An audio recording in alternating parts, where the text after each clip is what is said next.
Welcome to Self Wellness.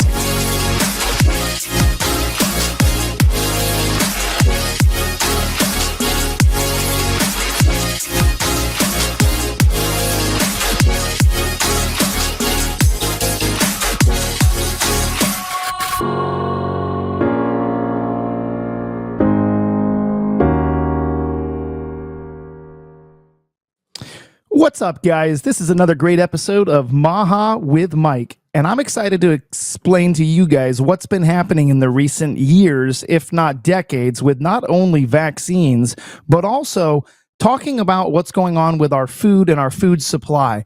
So I want to talk to you a little bit about the next guest that's going to be coming on to our show. And you guys have heard from him in the past, but I'm really excited because when you look at this man, he went from sailing the open seas and sinking the lies of big agricultural.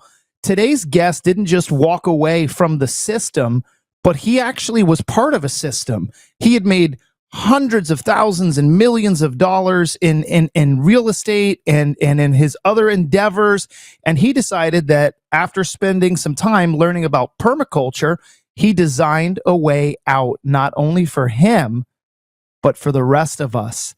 Not only was he just living on a boat and going from Asia to other places around the world, he dreamed big and dared to rewild the modern world. And the founder of Galt's Landing and global leader in permaculture, Jim Gale, is Big Ag's worst nightmare and freedom's fiercest ally. Get ready to unlearn, unlock, and uproot everything you thought you knew about food, freedom, and future. Welcome to the revolution of Maha with Mike, Jim Gale. Well, thank you, Mike, for that really fun introduction. Yeah, it's a pleasure to be here sharing the solution to all of our individual problems. The biggest problems that we face in humanity is our mental and physical health, and then our awareness of what's happening, because it's through awareness that we can make the most relevant and logical choices. 100%. And there's so many parents out there right now that don't understand that giving your child any type of glyphosate or any type of processed food and any type of sugar, and then sticking them in front of a television or a screen, as opposed to going outside, putting their feet in the grass, going out and picking weeds, going out and working on any plant, it gets you such a boost of natural dopamine as opposed to the synthetic stuff that they basically created to destroy our children. Yeah, 100%. You know, back in 1974, Henry Kissinger, who met with every US president for like 50 years, he said, if you want to control people, control their food supply. And that has led to one corporation that now controls and poisons about 90% or over 90% of our farmland in the United States, which goes into our water, our air, our soil. The soil is being mined and killed at a rate that's wicked. And of course, our water systems are toxic, and our minds have been poisoned by the fear, the strategy of fear that goes along with the strategy of food control. So the only relevant and achievable solution to that is when we as individuals take the poisons out of our lives and become the stewards of the land again. And there's no reason not to do this other than ignorance and evil. You know, and I think another thing, Jim, you and I have talked about this at conferences before, is when the American people, they get tricked into thinking that they have this illusion of choice when they walk into the grocery store and they're like, man, I've got thousands and thousands and thousands of options. Correct me if I'm wrong, Jim, but aren't like 6 or 7 companies responsible for every single one of those brands? I mean, other than the one-offs. And then once you do have somebody, like let's say that Jim Gale comes up with his own avocado toast chip, and you start using sustainably sourced avocados, they're all organic. Once you get too big, they come in and they buy you out. That's exactly what that's why one corporation, which happens to be called BlackRock, is literally a controller of Coke and Pepsi, Nabisco, all Little Deb, you name it. It's all controlled at the top by something that I consider to be evil, right? By their deeds and by their fruits you shall know them. So the good news is we have the solutions. The solution is laid out in the ethics and the principles of a science called permaculture, which is permanent agriculture and permanent culture. The ethics are very simple: people care, earth care, and reinvesting our surplus to people care and earth care. So I've basically spent the last 18 years after doing $1.3 billion in revenue and then learning what was happening in the world. I went into a period of scarcity and concern because I have 4 daughters. And I recognize that the way we are using our resources is unsustainable, and all unsustainable systems fail. And when we're talking about a system the size of our food supply chain, that's a really big deal. So I went into scarcity and I started focusing on the problem until I read Bill Mollison's quote. He wrote, "Though the problems of our world are increasingly complex, the solutions remain embarrassingly simple." And so that's what I've been focused on now. I went completely broke about 5 years ago, spent every penny I had into the solution. And now, by focusing on the big, beautiful vision of what can be, now my family and I live 100% off the grid here in Central Florida. This is our house, and we're going to put a colloidal silver pool here as cash flow allows. And the whole landscape is a baby food forest. And we've got about 40 different types of food producing plants. We've got sweet potatoes all over the ground, and persimmons and cherries and guavas and mangoes and loquats and longans and sugarcane and so on. And a lot of people are saying, I can't do that where I live. I can't grow bananas. No, you can't grow bananas in Minnesota, where I'm from, but you can grow thousands of other food producing plants that thrive in the Minnesota soil and the Minnesota dirt. So this can be done everywhere in the world. And I posit and I make this claim, and I'm happy to talk about it, discuss it, or debate it. The only way that we are going to earn our freedom is by mass adoption of taking the poisons out and stewarding our land again like we are meant to do. You know, and when you think about this, Jim, this is straight biblical. You know, a lot of people that talk about, hey, what's a healthy diet? What's something that I should do? Always look at what they were doing when they were eating biblically. Back then, there was no GMO. It was grass-fed, grass-finished beef, right? That was what they were eating. The chickens that were running around, they weren't being fed all of this ultra-processed bull stuff. And when you go back to it, Jim, think about all the times God had told us, right? He said in Genesis 1:29, every seed bearing plant and every tree bearing seed, to you shall it be food. He also promised us in Proverbs that a hard worker has plenty of food, but a person who chases fantasies ends in poverty. And don't forget that in Ecclesiastes, I remember very clearly, he had said there's a time to plant and a time to harvest. Even furthermore, what was it? In Corinthians, he said, I planted, Apollos watered, but God gave the growth. We have been seeing the writing on the wall for thousands of years that we are supposed to be in control of our own food. And I remember sitting down with you, and maybe it was every third or every fourth, but you had told me that if every fourth lawn in America had adopted the principle that you did at Galt's Landing, we would have an overabundance of food. Not one single person in the United States would be hungry, and we could even feed half of Canada. Like, that's how much acreage we as the United States own. And it's crazy that we've got this idea that we want to go use a bunch of weed killers and use grass that is literally dead. It's nothing. It brings nothing. And on top of that, it takes away from your family. because you're out there manicuring the lawn. You're out there. If you're going to spend an hour or 2 hours cutting your lawn every week, you might as well be out there reinforcing your permaculture, a little mini food forest. Exactly.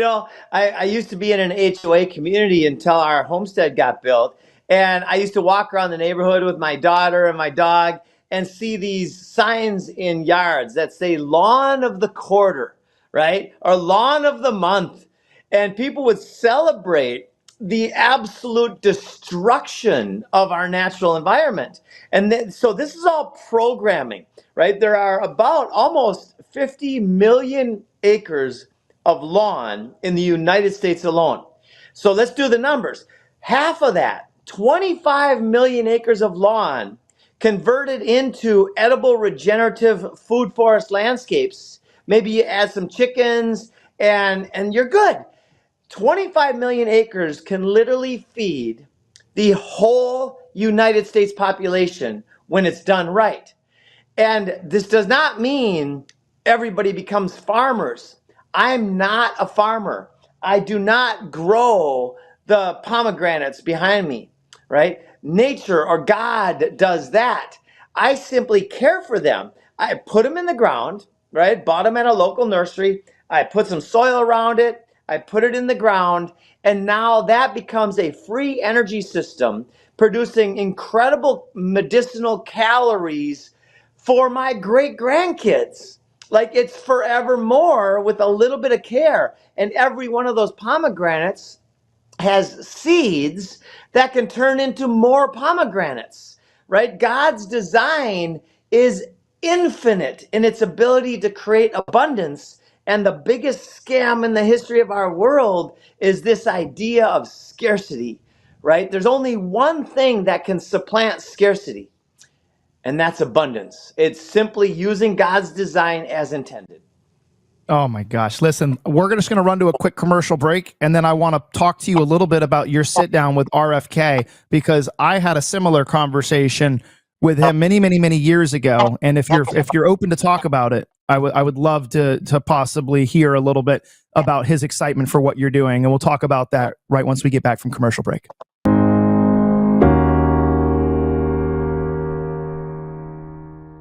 If you've ever walked into a room and forgotten why, or struggled to recall someone's name, you should know you're not alone. And it's not your fault. According to new research, memory loss after the age of 40 isn't just aging. It's a warning sign that your brain's mitochondria, those little energy factories, are actually dying off. That's why I want to tell you guys about NeuroThrive, a breakthrough brain formula trusted by over 32,000 adults. It uses 7 powerful ingredients, including PQQ, Bacopa, and Alpha GPC to regrow those little mitochondria and bring your memory back to life. Right now, Critical Nutrition Labs is doing something wild. Buy one, get 2 bottles free. That's right, guys. Buy one, get 2 bottles free just to clear out the excess extra bottles that they over-ordered. You'll feel sharper, more alert, and confident again, or your money back. Go to neurothrive.org/Maha. That's neurothrive.org/Maha to claim the offer before they run out. Hey guys, Maha Mike here. I've got some exciting news for you. Our new partners at Farm Easy Bank are leading the way in affordable, trustworthy healthcare, bringing an impressive lineup of generic medications at prices that your family can actually afford. Not only that, but they are now offering ivermectin and fenbendazole, 2 compounds that are gaining attention, and unless you've been sleeping under a rock, you've probably heard about their incredible benefits. You can trust every single order that you get from Farm Easy Bank. Why? Because they come from reputable, reliable sources, and their commitment to quality means you get the same effectiveness you'd expect from the big box store without the outrageous price tags. In fact, you can save up to 80%. That's right, 80% compared to traditional pharmacy prices. On top of that, they offer fast, discreet shipping to the comfort of your home. And the best part is, you can use the coupon code MAHA2025 for 20% off any order over $199. This is a limited time offer, so don't wait. Take control of you and your family's health today and stock up because you would rather have it and not need it than need it and not have it. So go to Farm Easy Bank. That's PharmEasyBank.com/Maha and start your wellness journey with trusted support and serious savings.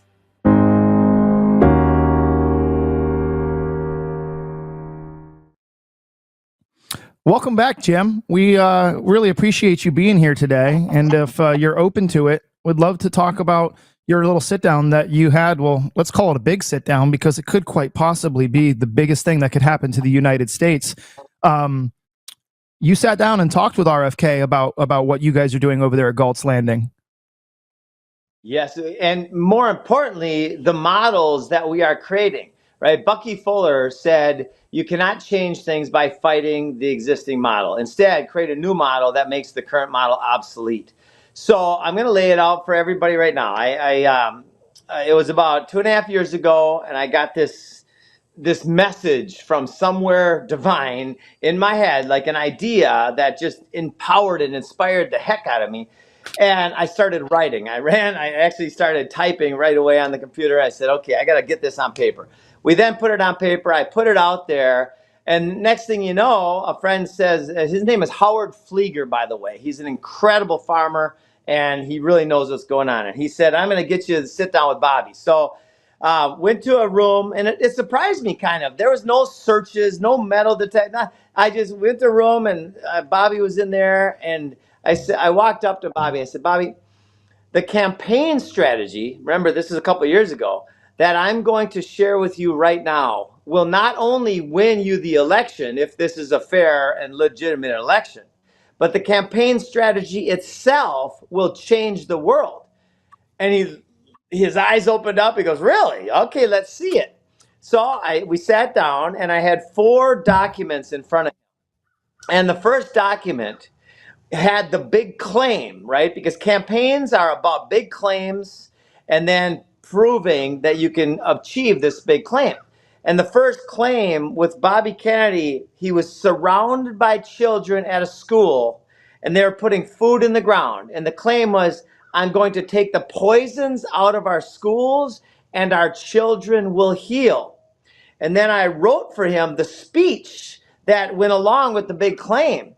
Now imagine the optics of this. Bobby on a knee planting a fruit tree or a grapevine or a berry bush while the other kids are doing the same, while he's laying out the facts of the matter, that when children engage in activities like this, they literally heal. And then when they also eat the product of their labor, they also heal. So the act of gardening for children will literally heal the biggest problems that kids are facing right now. In fact, I will say one more claim here. When we have mass adoption of teaching regenerative agriculture or permaculture in every school in the United States, every school will then become a nursery. The children will learn how to create abundance and they will heal. And that one thing would change the world, right? And then I'll briefly skim over the other 3 talking points. The other one was, I will reduce crime by 50% over the next 4 years. Can you imagine a politician saying that?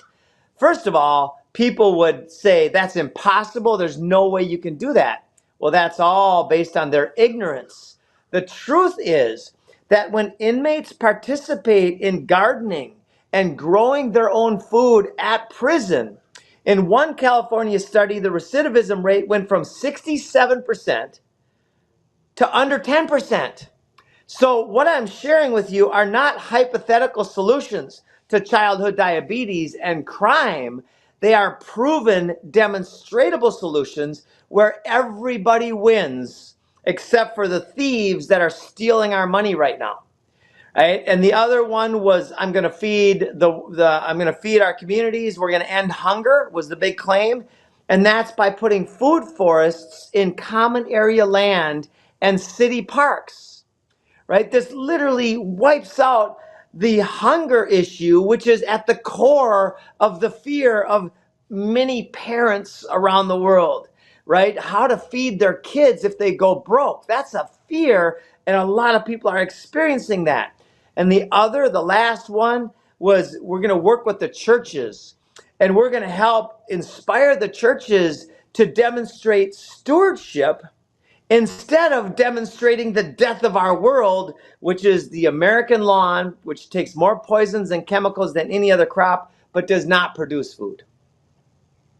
You know, Jim, I have a hard time. I have a hard time driving by a school without thinking of Galt's Landing and thinking about the wasted space of how many metric tons of gasoline from weed whackers and lawnmowers and the expense of hiring these companies every single week. Think about it. Like, and Jim, places like Florida, it's every week that those lawns are getting cut.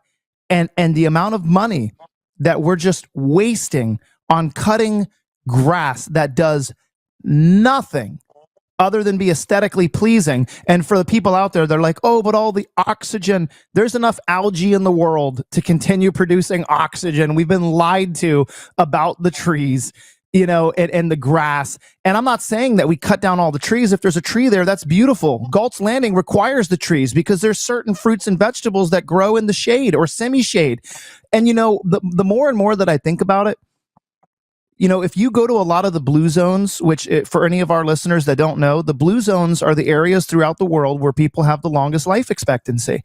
A lot of those places grow their own food. They participate in gardening. And people who don't understand why gardening is directly linked to longevity. Whenever my grandmother was out there working and doing her beets and her tomato plants, she was always barefoot. She was out there walking in the garden. It encourages the consumption of not only fresh, but nutrient dense food. And I think the scariest thing that we have now is look at these people like Bill Gates that are pushing to have the A-peel sprayed on everything. They want it on all the produce. I've seen the gas chambers that they put the apples in to make sure that they stay on the shelf for 3 to 4 weeks without spoiling. And Jim, you know, if you pick a pomegranate, right? It shouldn't last 6 months. It should not. You should eat it fresh. And I think the idea of what you're doing, if you could guess within 100 or 1,000 pounds, what do you think Galt's Landing produces every year? I'm sure you already know this. Well, right now, just our sweet potato patch. Well, we have patches all over the place. In fact, I'll just show you. Like, we put a sweet potato start in the ground, and it grows like that right there at the bottom base of the pomegranate. That's all sweet potatoes. More sweet potatoes. It's all sweet potatoes, right? So there's thousands of pounds of food all around us, and 90% of it decomposes and it builds soil. So I am not a gardener. I am not a farmer. I'm a steward, which this is where I want to help blow people's minds. They're the programming about what it should be like to live in this beautiful planet is deep and rich, and it's all based in decades and millennia of deception, right? Literally, we will in the future, as we come through this great war, we will be able to walk around and there will be food all over the place that we do not have to manage, right? Nature, God's design, does the managing. In fact, the Amazon rainforest was a designed food forest almost 5,000 years ago, right? So it's way less maintenance even than gardening, and it's less maintenance than a lawn. So you mentioned all these poison producers and lawnmowers and stuff like that. What I'm talking about, fruit trees take far less maintenance than mowing lawn. So I'm talking about exchanging the lawn for an edible landscape where you literally walk out and there's birds and butterflies and bees and there's food everywhere. That's the Garden of Eden model that has been proven all over the world, and that's what we're here to bring back to life. Let me ask you this. I've got access to a camper, and if I have to, I'll get Starlink. I want to make a weekend where Maha Mike comes out there. I want to help you in the garden. I want to video what you're doing And I maybe even I'll do a podcast.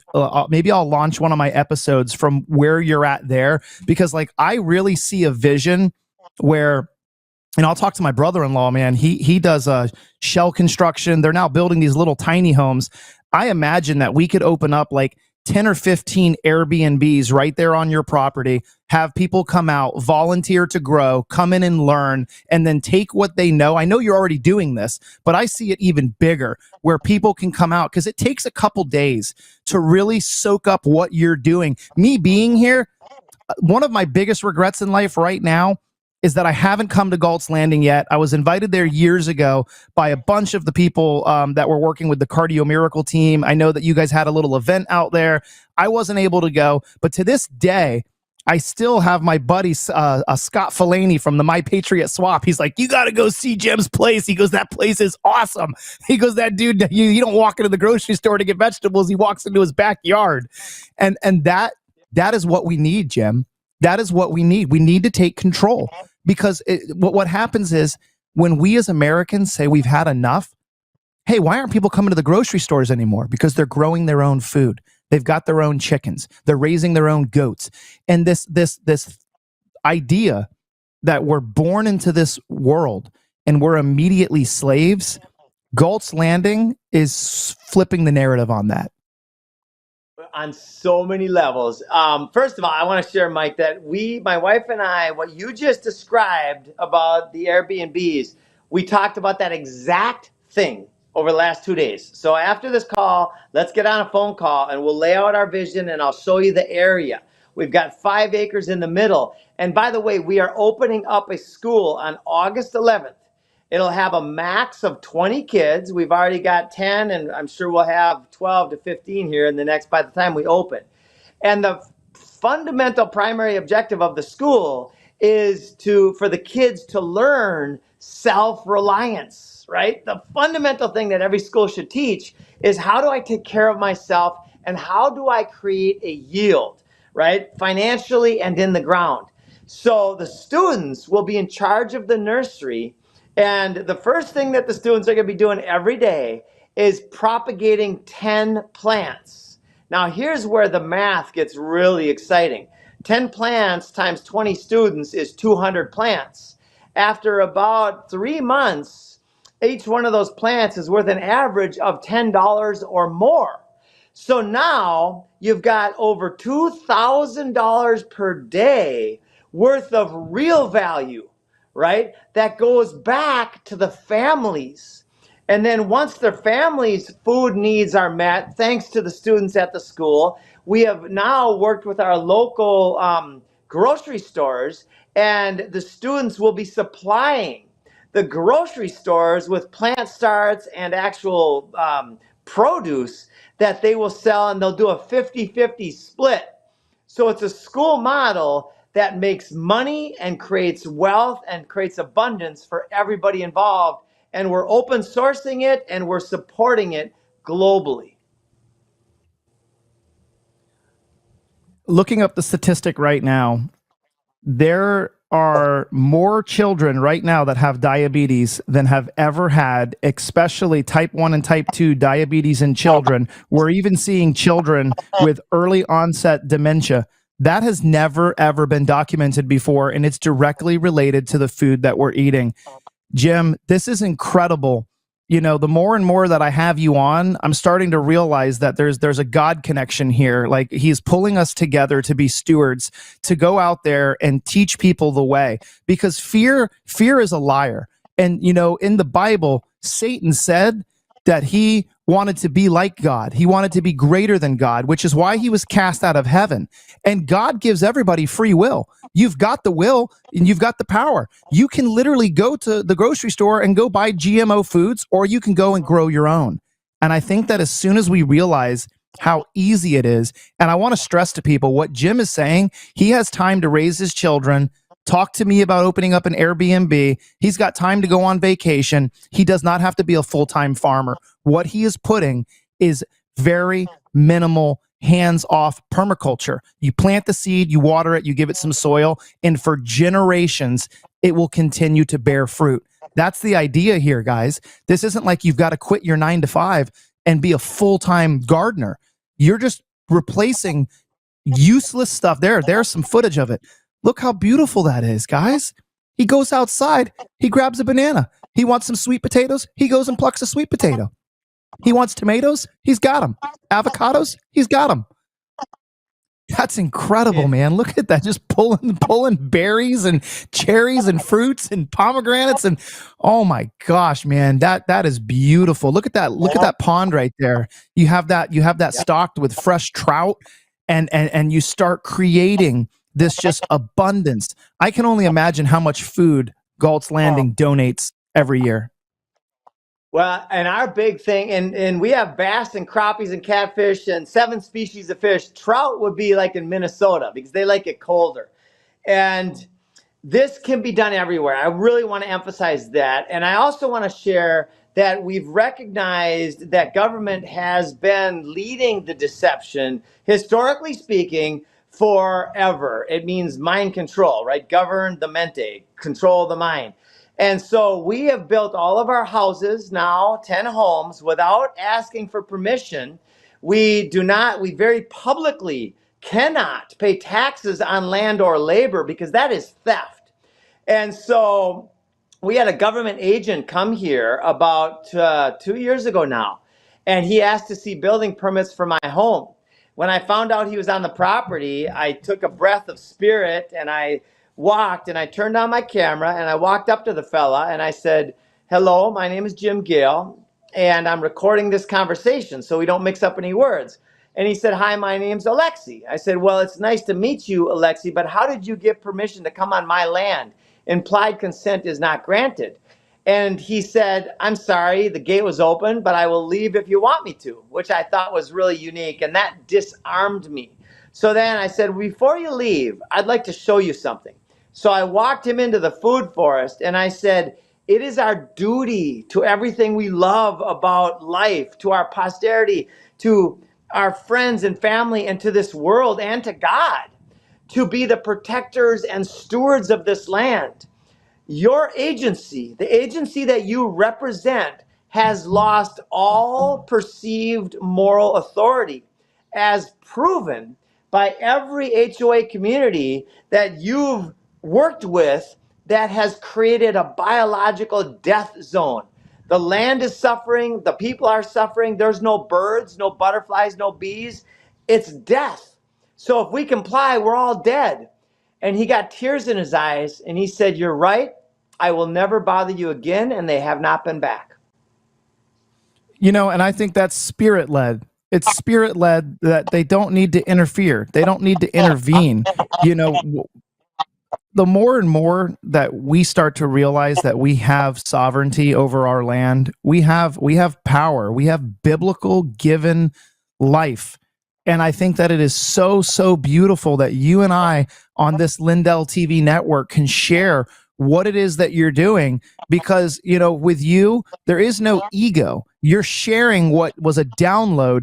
I'm going to tell you, as a Christian man and as a number one Jesus freak, whatever it is that was led to you and your philosophy, I see it as God, the creator of the universe. We were put here as a very specific place. We literally are the center of the universe, and God created this place to be a place of abundance, a place where we could freely worship, where we could grow our own food, where we could cast out disease, where we can end cancer. When you start giving the body what it needs, it will thrive 100%. And I can tell you, if you look at Tony Jimenez, the Hope for Cancer, he says one of the number one things that people experience is fear.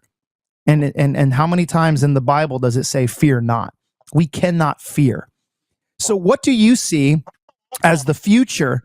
What do you see as the future of being able to get this message out to more and more people? I believe it's inviting more people to Galt's Landing to see, hey, if I did it, somebody with no agricultural background, somebody who didn't have a green thumb.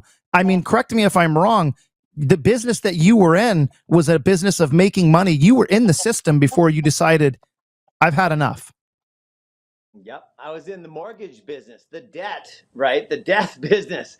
And I recognized that this is not what I want to do. And that I got out of it, started the Wisdom Foundation, moved to Costa Rica. I learned all this stuff. But you nailed it. There's something going on, and fear and faith do not reside in the same spirit, in the same energy field, right? So I look at this where I will not be controlled by fear. If I recognize fear welling up inside me, I take a few deep breaths and I let it go and I let God and I say, I am going to stand in faith, which is why, knowing what I know about where our money goes, I cannot feed the beast. I must, because I'm a faithful man, I must serve God's design and God. What I feel in my heart is God's intention, and that's to create life and to create abundance. And we have the models, right? That scale. We have the school model. We have an incredible greenhouse with water catchment where we're doing mushrooms and worm castings and plant starts, and the students will be running it. And Galt's Landing is one of many places that are duplicating and replicating around the world. This is just one of many places. Wherever people are, there's a permaculture paradise probably within a few miles of you, definitely within 100 miles of you.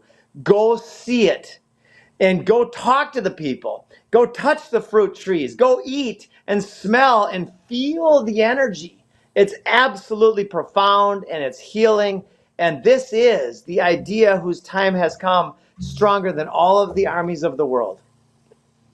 So I've got a couple of questions before I let you go, and thank you for staying longer. I'm almost at the point where I just want to spend 15 more minutes with you. A couple of people have asked questions. One, what is the favorite thing? What is your favorite thing that you grow on the property?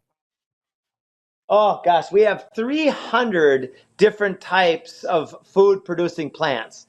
I love the lychees, the longans, the mangoes. We have about a dozen different types of mangoes, the bananas, the star fruit, the aloe, the peaches, the plums. I would say when something is ripe, you eat it and it's like the most healing and transformative experience. If I had to pick one, it would probably be the passion fruit or the lychee. That is probably my favorite taste. Okay. Next question is, how much land do I actually need to be able to produce enough food for my family? So, look, there's a family in California that has a tenth of an acre and they produce about 7,000 pounds of food a year on a tenth of an acre, which includes their house. And so but they made it into a business and they're crushing it. You can go on YouTube and look up them. If you want to make it easier, where you have a little less maintenance and less work, then with a food forest and some chickens on less than an hour a day, on let's say a half acre, you can have enough calories, good, healthy nature calories to feed your family. Wow. So most people have a quarter to a half of an acre across the United States. Even in a quarter of an acre, if people are doing raised beds and using every square inch of their property, you're talking about half the neighborhood being able to be fed because you can't consume. Like I know when people grow zucchini and squash, especially when you start growing potatoes, you've got enough food in that one, I've seen where the people grow in the 55-gallon steel barrel drums and they grow potatoes in those. Like so many potatoes are grown, like you cannot even eat enough of them. You've got to donate to your neighbors. You got to be like, here's 10 pounds, here's 20 pounds of potatoes. Yep. Exactly. It's so much. I mean, just the sweet potatoes. In fact, we're working with a pastor at a local church, and he came here, and his church is surrounded by lawn. And I said, Pastor Ross, this is stewardship. And he got it. He then took a sweet potato start back to his house. He put it in the ground. He sent me pictures 2 months later. And then he did two sermons where he told everybody in his congregation that it's time to grow food. So we were outside the church waiting, and we had a truckload of sweet potato starts. And we gave every family sweet potatoes that day. Instead of giving them a fish, we are teaching them to fish at scale. And that's how we supplant the scarcity narrative. Just look at how beautiful that is. Isn't that amazing? That's incredible. That's all food. All food. And it's a baby food forest. Like in a year from now, it'll be way fuller, right? This is aloe, right? We just cut off some yesterday, for some ant bites, right? And this is starfruit. This is turmeric, another incredible medicine. Avocados. Look at the avocados coming in here. Isn't that amazing?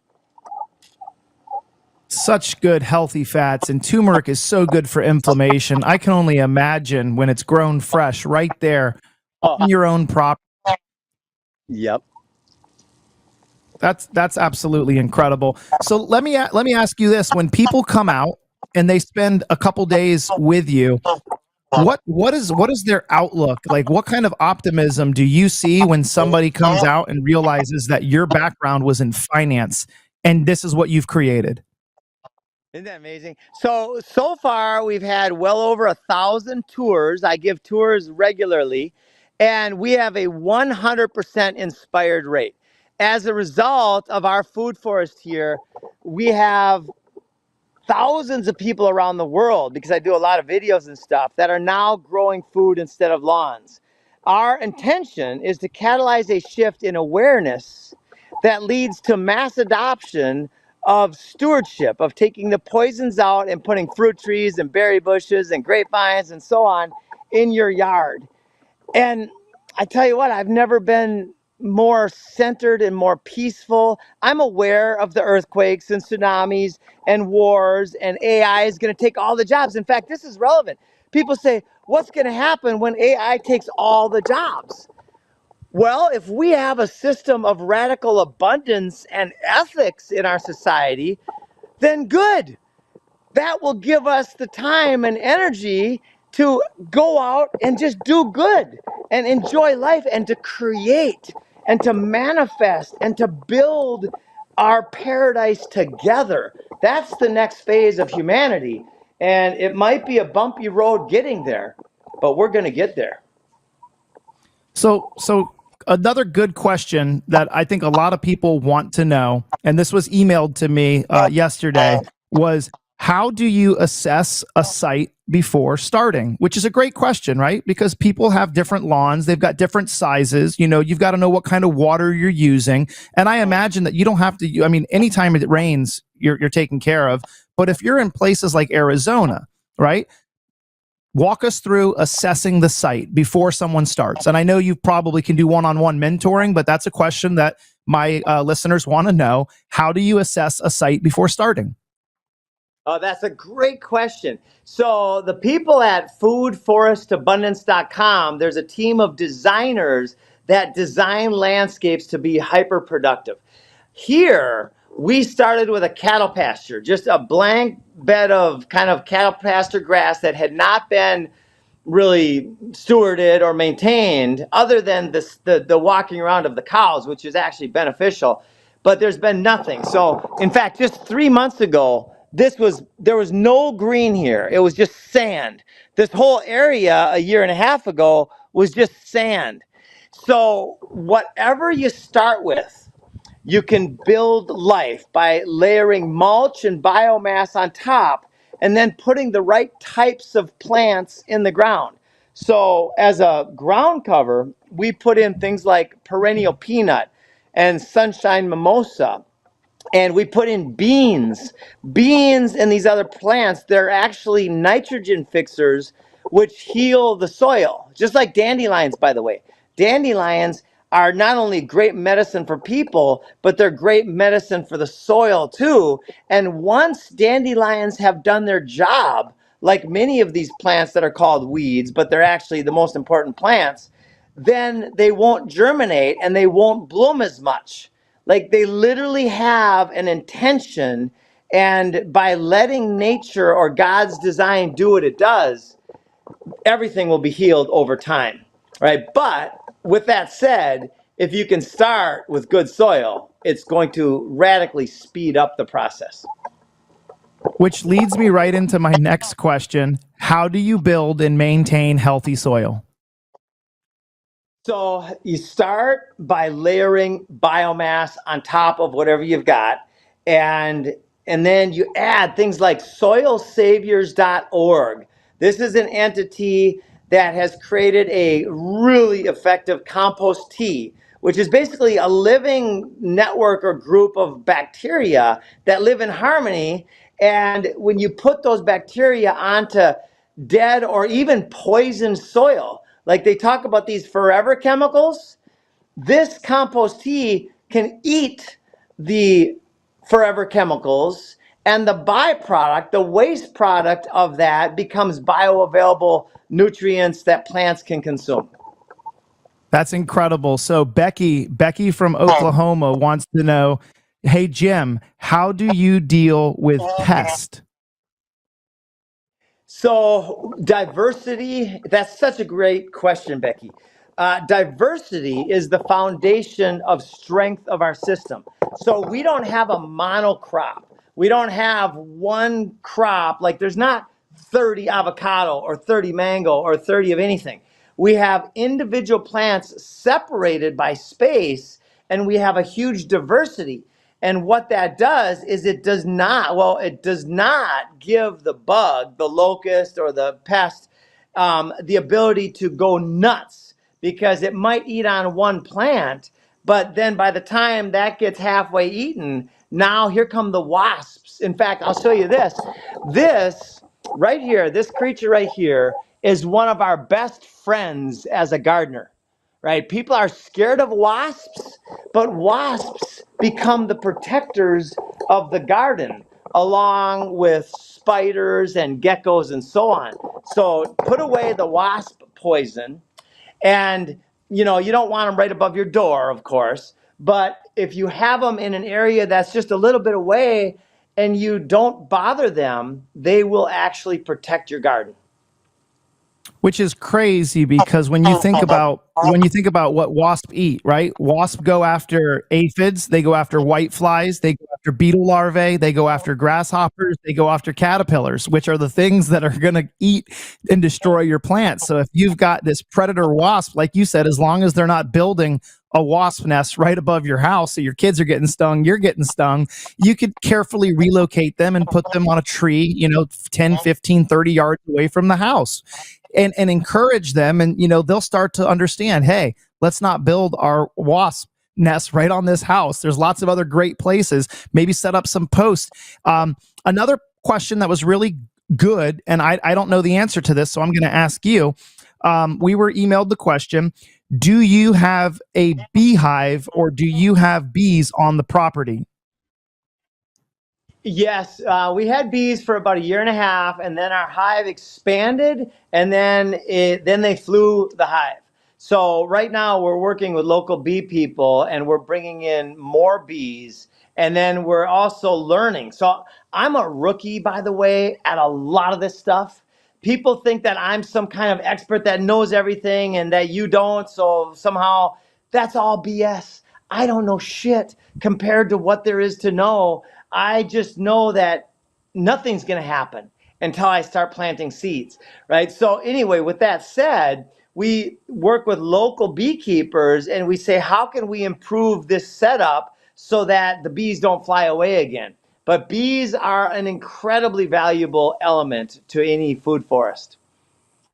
And I'm going to ask you this. This wasn't a question that anybody in my audience had asked, but I want to ask you personally, are there any books that you would recommend to somebody who's just getting started? Because there's so much knowledge in books. Are there any books that stand out to you that have given you insight, or that you would recommend to somebody getting into permaculture, that you personally like? If you want to give me your top couple, or is there one book that stands out?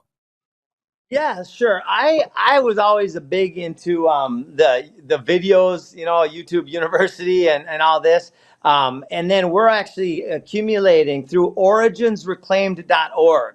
It's another nonprofit. It's originsreclaimed.org. And that's where all of the solutionaries are coming together to share information about how to be self-reliant.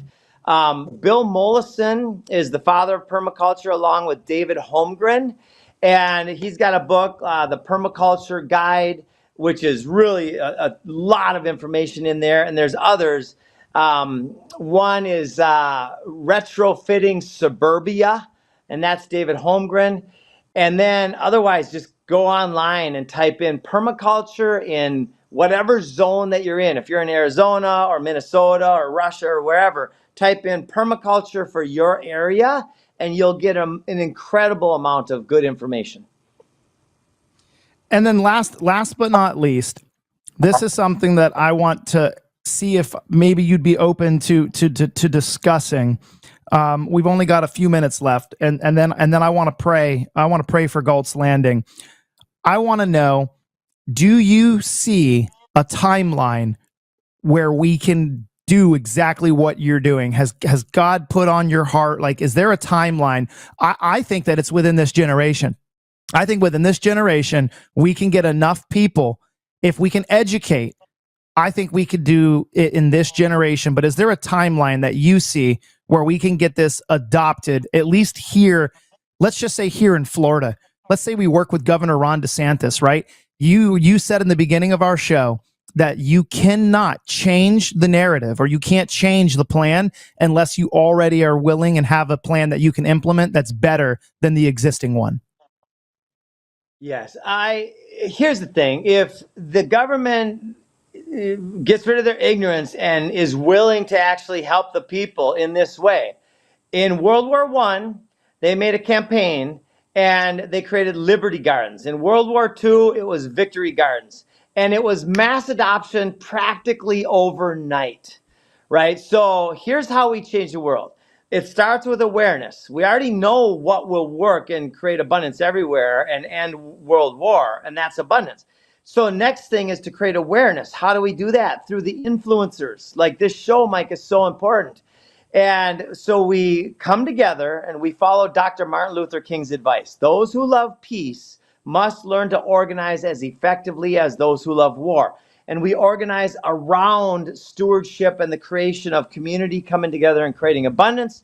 And then we create the new models and we give them freely to everybody who's willing and able. It can happen, and it must happen, not in a fear-based way, but it really needs to happen now. And it's happening at an exponential rate.